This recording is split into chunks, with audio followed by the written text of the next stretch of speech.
اگر کوئی یہ جملہ استعمال کرتا ہے کہ علماء ہر چیز کو حرام بولتے ہیں یا شریعت ہر چیز کو حرام بولتی ہے، وہ اسلام پر جھوٹ باندھ رہا ہے، وہ علماء پر جھوٹ باندھ رہا ہے۔ ارے اللہ کے بندو، حرام تو لسٹڈ ہے، حرام تو لمیٹڈ ہے، لیکن حلال ان لمیٹڈ ہے۔ اللہ نے حرام کی لسٹ بتائی کہ چوری نہ کرو، رشوت نہ کھاؤ، سود نہ کھاؤ، بیاج نہ کھاؤ، حرام طریقے سے پیسہ نہ کماؤ۔ یہ گرل فرینڈ بوائے فرینڈ کا کلچر، یہ لکھو پھینکو قلم کی طرح ایک دن میں رشتہ بنانا اور دوسرے دن میں رشتہ بدل دینا، اور ایک ایک لڑکے کا کئی لڑکیوں سے تعلق بنانا، یہ تمام حرام کاریاں میرے پیارے ساتھیوں یہ ڈیزائرز پوری کر سکتی ہیں، یہ واسنائیں پوری کر سکتی ہیں، یہ شہوتیں پوری کر سکتی ہیں، یہ زندگی میں سکون کبھی نہیں لا سکتی۔ سکون آئے گا تو نکاح کے ذریعے آئے گا، سکون آئے گا تو حلال طریقے سے۔ ونستغفره ونعوذ بالله من شرور أنفسنا ومن سيئات أعمالنا، من يهده الله فلا مضل له ومن يضلل فلا هادي له، وأشهد أن لا إله إلا الله وحده لا شريك له،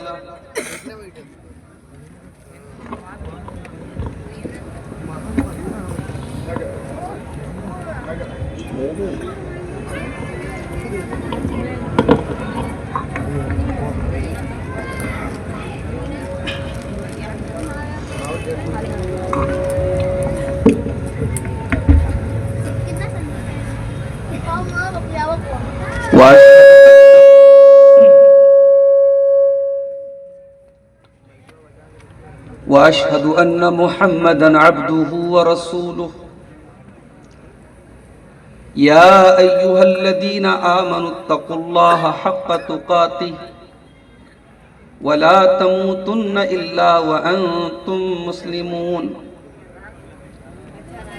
يا أيها الناس اتقوا ربكم الذي خلقكم من نفس واحدة وخلق منها زوجها وبث منهما رجالا كثيرا ونساء،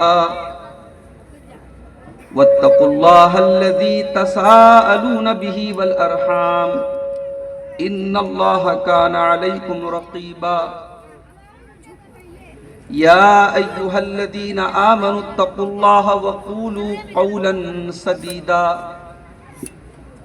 يصلح لكم أعمالكم ويغفر لكم ذنوبكم، ومن يطع الله ورسوله فقد فاز فوزا عظيما، أما بعد فإن خير الحديث كتاب الله، وخير الهدي هدي محمد صلى الله عليه وسلم، وشر الأمور محدثاتها وكل محدثة بدعة وكل بدعة ضلالة وكل ضلالة في النار۔ أعوذ بالله من الشيطان الرجيم، بسم الله الرحمن الرحيم، لقد كان لكم في رسول الله أسوة حسنة لمن كان يرجو الله واليوم الآخر وذكر الله كثيرا۔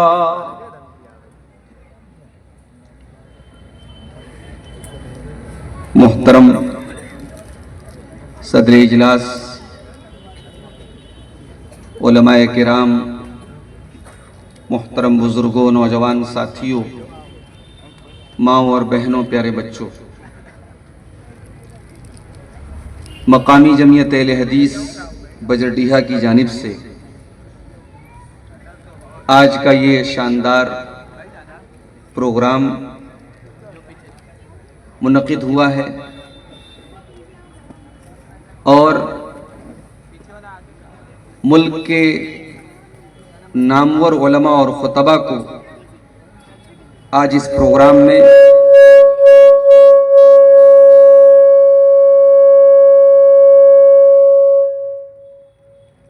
دعوت دی گئی ہے۔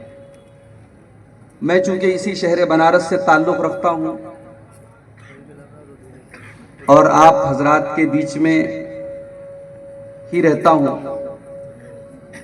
اور جمعیت کا ایک فرد ہونے کی حیثیت سے میں تمام مہمانوں کا، تمام علماء کا آج اس اسٹیج پر استقبال کرتا ہوں اور اللہ سے دعا ہے کہ رب العالمین آج کے اس اجلاس عام کو کامیاب بنائے، بامقصد بنائے، ہماری حاضری کو قبول فرمائے اور بڑے اہم موضوعات پر، چونکہ پروگرام کا جو بنیادی موضوع ہے سیرت النبی کانفرنس ہے، آج کا اس پروگرام کا جو نام ہے سیرت النبی کانفرنس، اور مجھے جو ٹاپک، جو عنوان ذمہ داروں نے دیا ہے، اس میں دو باتیں مجھے آپ کے سامنے بیان کرنی۔ پہلی بات، سیرت النبی کا اصل پیغام کیا ہے،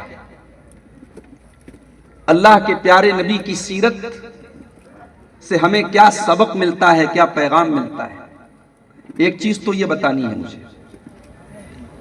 اور دوسری اہم چیز کہ نوجوانوں کی تربیت کے لیے کسی بھی سماج کا ایک بڑا اہم انگ ہوتے ہیں، بڑا اہم حصہ ہوتے ہیں اس سماج کے نوجوان۔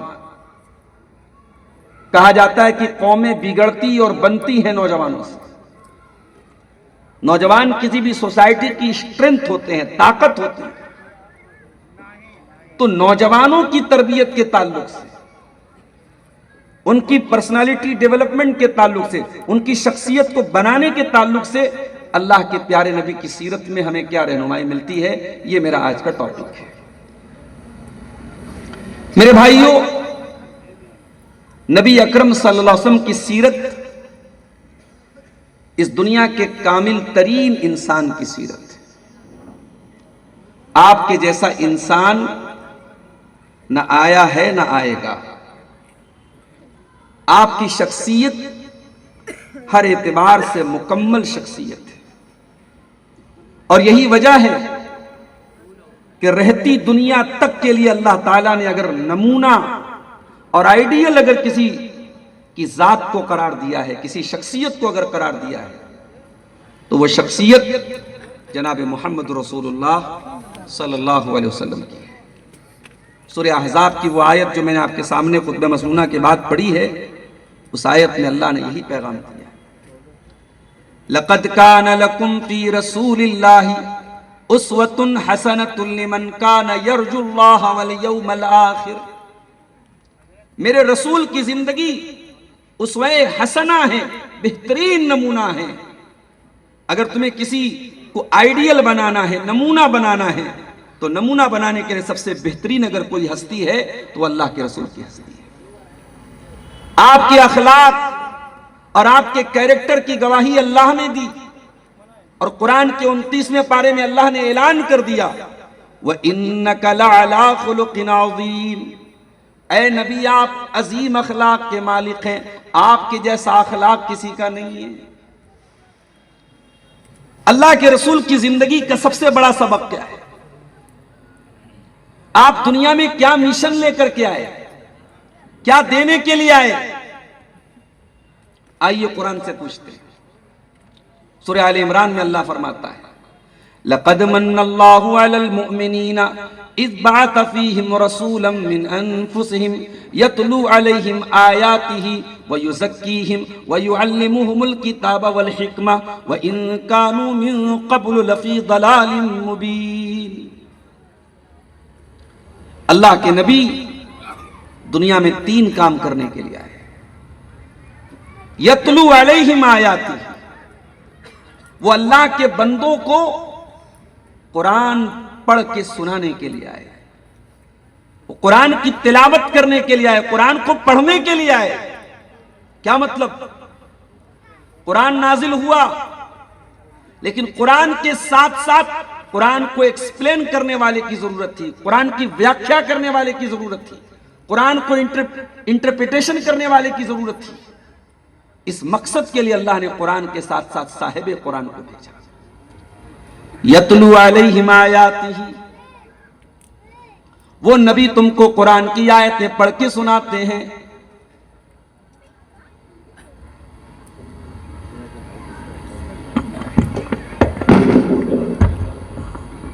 رسول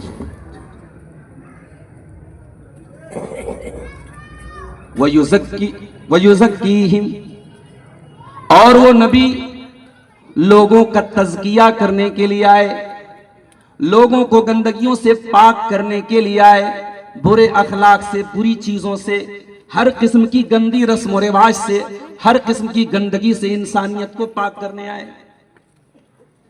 پتہ یہ چلا کہ نبی کی زندگی کا پہلا کام قرآن پڑھ کر کے سنانا، دوسرا کام لوگوں کا تزکیہ کرنا، لوگوں کی تربیت کرنا، لوگوں کو سنوارنا، اور تیسرا کام کیا تھا؟ وَيُعَلِّمُهُمُ الْكِتَابَ وَالْحِكْمَةَ، اور وہ نبی تم کو قرآن و حدیث کی، قرآن و حکمت کی، قرآن و سنت کی تعلیم دینے کے لیے آئے۔ تو سیرت النبی کا یہ 3 بڑا پیغام ہے۔ پہلا پیغام، ہم علم حاصل کریں، ہم سیکھیں اور سکھائیں، تعلم اور تعلیم، علم حاصل کرو اور دوسروں تک علم کو پہنچاؤ، یہ نبی کی زندگی کا پہلا پیغام ہے۔ آج افسوس کے ساتھ کہنا پڑتا ہے، ہم لوگ جس علاقے میں بیٹھے ہیں، یہ بنارس کی وہ آبادی ہے، بڑی گھنی آبادی کا علاقہ ہے، بجرڈیہا کا علاقہ، اور چونکہ میں اسی علاقے میں دن کے 6-7 گھنٹے اسی علاقے میں رہتا ہوں اور پڑھاتا ہوں، میں بہت ساری چیزوں کو محسوس کر سکتا ہوں اس علاقے کی۔ آج ہماری قوم کی حالت تعلیم کے تعلق سے یہ ہے میرے بھائیوں کہ بچہ جہاں ذرا سا بڑا ہوا، شعور کو پہنچا، 12 سال کا ہوا، 13 سال کا ہوا، اس کی تعلیم چھوڑا کر کے اس کو کام پہ لگا دیا جاتا ہے۔ میں مانتا ہوں یہ غریب آبادی ہے، غریب بستی ہے، روزی روٹی کے مسائل ہیں، لیکن آپ ایک بات یاد رکھیے، جس بچے کے اندر پڑھنے کا ٹیلنٹ ہے وہ پڑھ سکتا ہے، اور آپ نے اپنی روزی روٹی کے مسئلے کو لے کر کے اس کی پڑھائی چھوڑا دی، زندگی کے جس موڑ پر بھی وہ تعلیم سے محرومی کی وجہ سے کسی پریشانی میں گرفتار ہوگا، کسی مشکل میں پڑے گا، اپنے باپ کو گالی دے گا، اپنے ماں باپ کو برا بھلا کہے گا۔ آپ چند دنوں کے آرام کے لیے اپنے بچوں کی زندگیوں کو برباد نہ کریں میرے بھائیوں۔ دنیا کی وہی قومیں کامیاب ہوتی ہیں جو اپنے پیٹ پر قابو پا لیں، اپنے لائف اسٹائل کو تھوڑا کمزور کر لیں، اپنی زندگی کی ضروریات کو تھوڑا مختصر کر لیں، مگر اپنے بچوں کی تعلیم پر توجہ دیں۔ بڑے افسوس کی بات ہے کہ جس نبی کی زندگی میں سب سے پہلا سبق یہ ہے کہ پڑھو اور پڑھاؤ، جس نبی پر قرآن کی پہلی آیت جو نازل ہوتی ہے وہ اقرا کے نام سے نازل ہوتی ہے کہ پڑھو، آج اس نبی کے ماننے والے، آج سرکاری سروے ہوتا ہے، اور جب سروے میں ہم اپنے اس علاقے کو اور بنارس کے اکثر مسلم علاقوں کا جب ہم سروے کرتے ہیں تو اکثر گھروں میں جو لوگوں کا تعلیمی پرسنٹیج ہے، جو لوگوں کا تعلیمی تناسب ہے، مردوں کی بات اگر کی جائے تو اکثر لوگ یعنی پرائمری پاس بھی نہیں ہیں۔ حکومت کی نظر میں تو ہائی اسکول کے نیچے اگر کوئی درجہ 10 سے نیچے اگر کوئی پڑھا ہے تو وہ پڑھا ہی نہیں ہے، ان پڑھ ہے وہ، لیکن یہاں تو حالت یہ کہ پرائمری کی تعلیم سے بھی لوگ دور ہیں۔ تو اللہ کے نبی ہم کو پہلا سبق جو آپ کی سیرت سے ملا، پڑھو اور پڑھاؤ۔ اور یہاں ایک بات اور یاد رکھیے، جب تعلیم کی بات آتی ہے تو ہم دونوں قسم کی تعلیم کی بات کرتے ہیں۔ آج یہ مدرسے جو چل رہے ہیں، ان مدرسوں کا بنیادی مقصد یہ ہے ہمارے بچے ٹھیک ہے وہ دیش کی مکھ دھارا سے جڑے رہیں، مین اسٹریم سے جڑے رہیں، ان کو انجینئر بننا ہے، ڈاکٹر بننا ہے، وکیل بننا ہے، کچھ بھی بننا ہے وہ بنے، مگر اپنے دین کی بنیادی باتیں ان کو معلوم ہوں، ان سے قبر میں جو سوال کیا جائے اس سوال کے جواب انہیں معلوم ہو، آخرت میں جو سوال کیے جائیں ان سوالوں کے جواب انہیں معلوم ہو، انہیں اپنے دین کی بنیادیں پتا ہو، انہیں ایمان کے بارے میں پتا ہو، انہیں نبی کے بارے میں پتا ہو، انہیں قرآن کے بارے میں پتا ہو۔ تو میرے بھائیو، اپنے بچوں کو آپ دنیا کی تعلیم بھی دیں اور دین کی تعلیم بھی دیں۔ نبی کی سیرت کا یہ پہلا پیغام ہے۔ دوسرا پیغام، وَيُزَكِّيهِمْ، اللہ کے پیارے نبی ہمارا تزکیہ کرنے کے لیے آئے، ہر قسم کی گندگی سے، ہر قسم کے برے اخلاق سے، ہر قسم کی خرابی سے اپنے آپ کو پاک کیجئے، صاف کیجئے۔ آپ کے نبی آپ کو اخلاقی گندگی سے پاک کرنے کے لیے آئے تھے۔ اگر آپ کسی اخلاقی گندگی میں مبتلا ہوں گے، کسی برائی میں کے شکار ہوں گے، تو دنیا آپ کو دیکھ کر کے اسلام کو جسٹیفائی کرے گی، دنیا آپ کے اخلاق کو بنیاد بنا کے اسلام کو گالیاں دے گی۔ آج ملک میں کوئی گھٹنا ہوتی ہے میڈیا اس کا ذمہ دار پوری قوم کو قرار دیتا ہے۔ آج حالات یہ بن گئے، اسلامو فوبیا کا وہ دور آ گیا کہ اگر کہیں کوئی گھٹنا ہوتی ہے اور اس گھٹنا میں کسی طریقے سے اگر مسلم نام آ گیا تو پوری قوم کو اور قوم کے نام پہ پھر مذہب اسلام کو بھی نشانہ بنایا جاتا ہے۔ ایسے نازک دور میں ہماری اور ذمہ داری ہے کہ ہم اللہ کے نبی کی سیرت کے اس پیغام پر عمل کریں، وَيُزَكِّيهِمْ، ہم اپنا تزکیہ کریں، اپنی تربیت کریں۔ اور تیسرا مقصد وَيُعَلِّمُهُمُ الْكِتَابَ وَالْحِكْمَةَ، اور اللہ کے نبی تمہیں کتاب و حکمت سکھانے آئے تھے، جو شریعت کے آتھینٹک سورسز ہیں، تمہیں شریعت پر عمل کرنا ہے، قرآن کو لے لو، حدیث کو لے لو، قرآن و سنت کی طرف چلے آؤ۔ اور اللہ کا کرم ہے، آج کا یہ اسٹیج کسی شخصیت کی طرف نہیں بلا رہا ہے، کسی فرقے کی طرف نہیں بلا رہا ہے، آج کا یہ اسٹیج اسی کتاب و سنت کی طرف آپ کو دعوت دے رہا ہے جو پیارے نبی کی سیرت کا بنیادی پیغام تھا۔ پیارے نبی آئے تھے دنیا میں کتاب و سنت کو سکھانے کے لیے، اور آج اسی کتاب و سنت کو عام کرنے کے لیے یہ جمعیتیں بنی ہیں، یہ پلیٹ فارم سجایا گیا ہے، یہ اسٹیج سجایا گیا ہے، اور اسی کتاب و سنت کے پلیٹ فارم کی طرف آپ کو دعوت دی جا رہی ہے۔ میرے بھائیوں، میرے موضوع کا دوسرا حصہ ہے نوجوانوں کی تربیت میں سیرت النبی کا کیا رول ہے۔ اللہ کے رسول کی سیرت میں ہمیں نوجوان بڑے اہم رول میں نظر آتے ہیں۔ اللہ کے نبی کے صحابہ میں جو ٹاپ کے صحابہ ہیں وہ نوجوان ہمیں نظر آتے ہیں۔ یہ حضرت علی کون تھے؟ بہت کم عمری میں انہوں نے اسلام قبول کیا تھا۔ یہ حضرت عبداللہ ابن مسعود کون تھے؟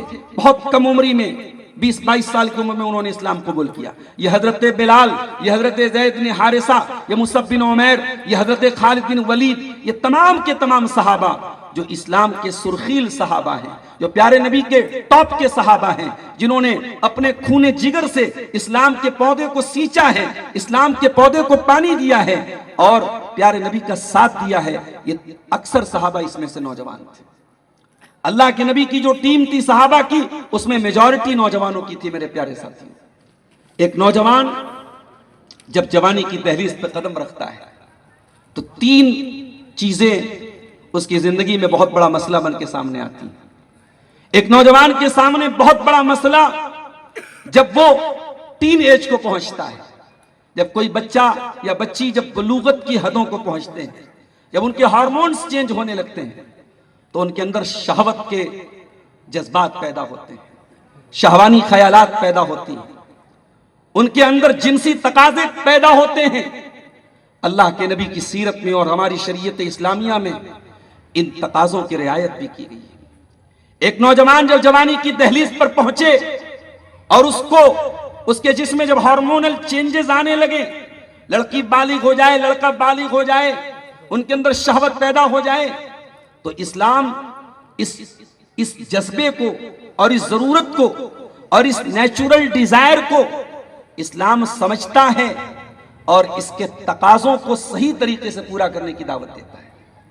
اللہ کے پیارے نبی نوجوانوں کو خطاب کر کے فرماتے ہیں، یا معاشر الشباب من استطاع منکم الباءۃ فلیتزوج فانہ اغض للبصر واحسن للفرج۔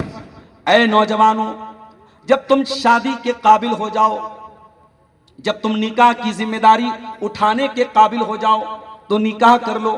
فَإِنَّهُ أَغَضُّ لِلْبَصَرِ وَأَحْسَنُ لِلْفَرْجِ، اس سے تمہاری آنکھیں جھک جائیں گی اور تمہاری شرمگاہ کی حفاظت ہو جائے گی۔ غور کیجئے، نبی نے یہ نہیں بتایا کہ آپ رات بھر تقریر سنیے اور آپ کی یہ نیچرل ڈیزائر پوری ہو جائے گی، نہیں۔ نبی نے یہ نہیں بتایا کہ تہجد پڑھتے رہیے اور آپ کے جسم کی یہ جو ضرورت ہے یہ پوری ہو جائے گی، نہیں۔ نبی نے اس ضرورت کو پورا کرنے کے لیے نکاح کا طریقہ بتایا، اور اس ضرورت کو پورا کرنے کے جو حرام طریقے ہیں اسلام نے ان کو حرام قرار دیا۔ اللہ نے ایمان والوں کی پہچان بیان فرمائی، والذین هم لفروجہم حافظون، میرے ایمان والے بندے اپنی شرمگاہ کی حفاظت کرتے ہیں، اپنی عزت و آبرو کی حفاظت کرتے ہیں، وہ زنا نہیں کرتے، وہ بدکاری نہیں کرتے۔ اسلام نے نوجوانوں کے اندر پائی جانے والی اس جنسی خواہش کو ناجائز طریقے سے پورا کرنے سے منع کیا، اسے زنا قرار دیا، اور قرآن نے یہاں تک کہا وَلَا تَقْرَبُوا الزِّنَا إِنَّهُ كَانَ فَاحِشَةً وَسَاءَ سَبِيلًا، زنا کے قریب بھی نہ جانا، یہ بڑا ہی گندا کام ہے، بڑا ہی برا راستہ ہے۔ اور اتنا ہی نہیں، اس زنا کو اسلام نے ٹاپ 3 کرائمز میں شمار کیا۔ پیارے نبی سے پوچھا گیا سب سے بڑا گناہ کیا ہے؟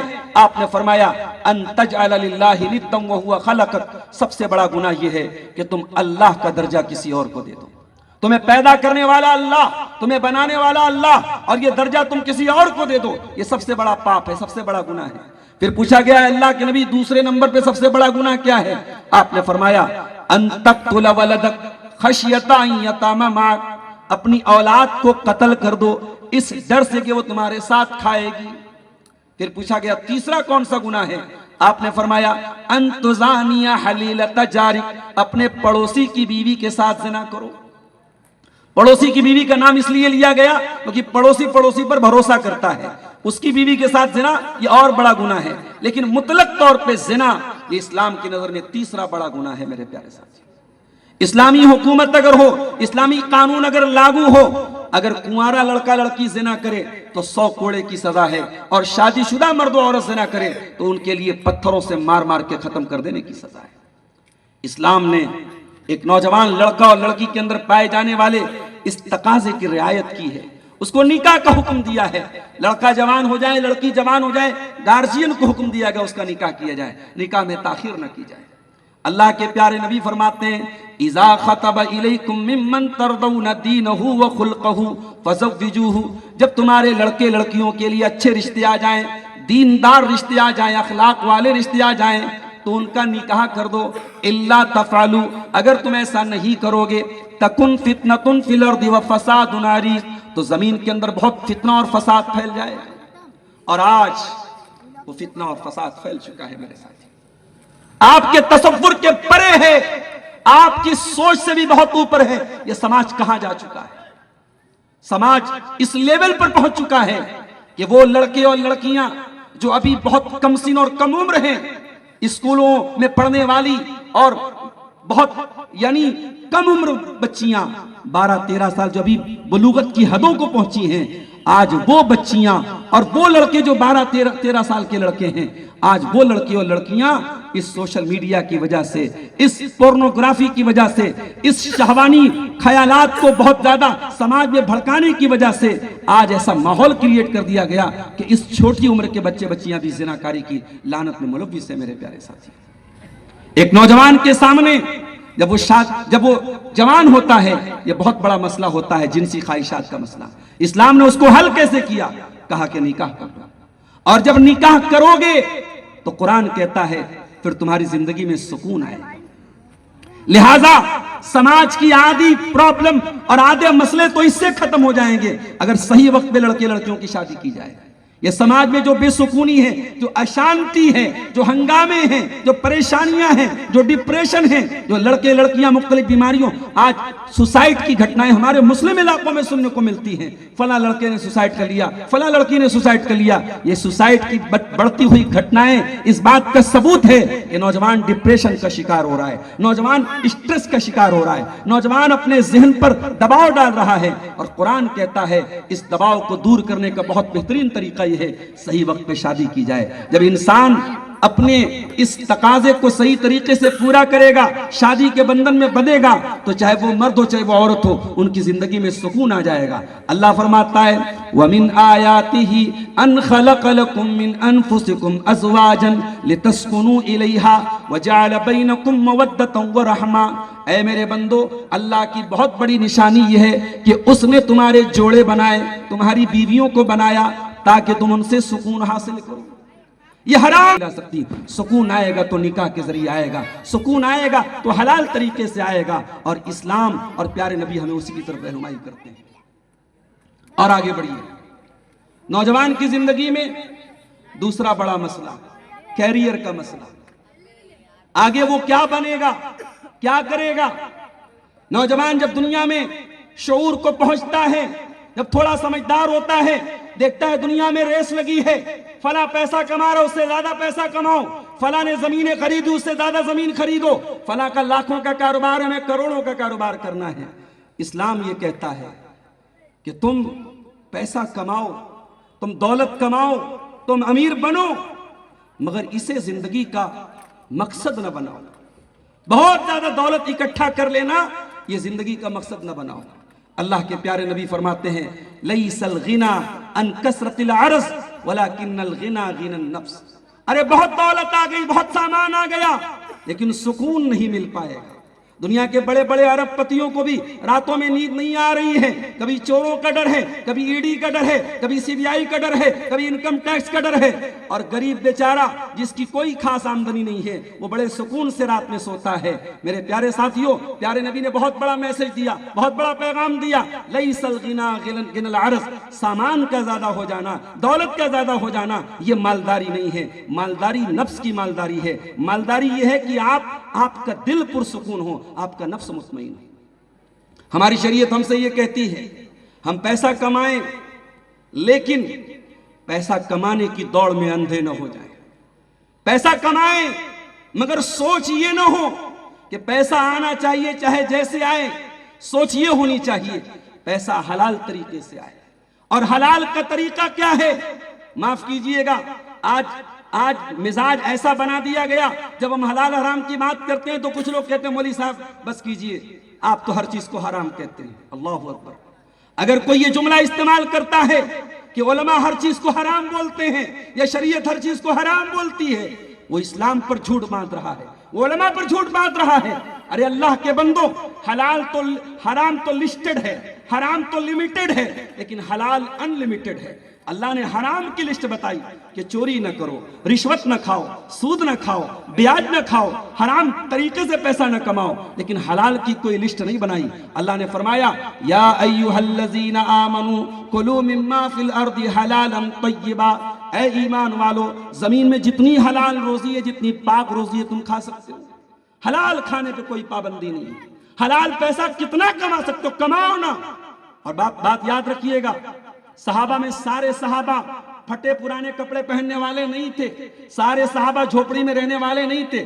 صحابہ میں عثمان غنی جیسے کروڑ پتی بھی تھے، صحابہ میں عبد الرحمن ابن عوف جیسے بلینئر اور ملینئر بھی تھے، صحابہ میں حضرت عباس جیسے لوگ بھی تھے. جب انتقال ہوا تو کئی کروڑ کا سونا چھوڑ کے گئے تھے. اسلام آپ کو پیسہ کمانے سے منع نہیں کرتا ہے. میرے بھائیوں، دولت کمائیے. اسلام کہتا ہے دولت کمائیے.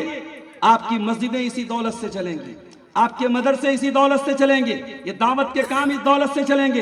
دولت کمانا برا نہیں ہے، مگر اس دولت کے پیچھے ایسے پاگل ہو جانا، حلال بھول جانا، حرام بھول جانا یہ غلط ہے. اللہ کے پیارے نبی نے فرمایا یاتی علی الناس زمان لا یبالی المرء من این اخذ المال. ایک زمانہ لوگوں پر ایسا آئے گا لوگ پرواہ نہیں کریں گے مال کہاں سے کما رہے ہیں، حلال طریقے سے کما رہے ہیں یا حرام طریقے سے کما رہے ہیں.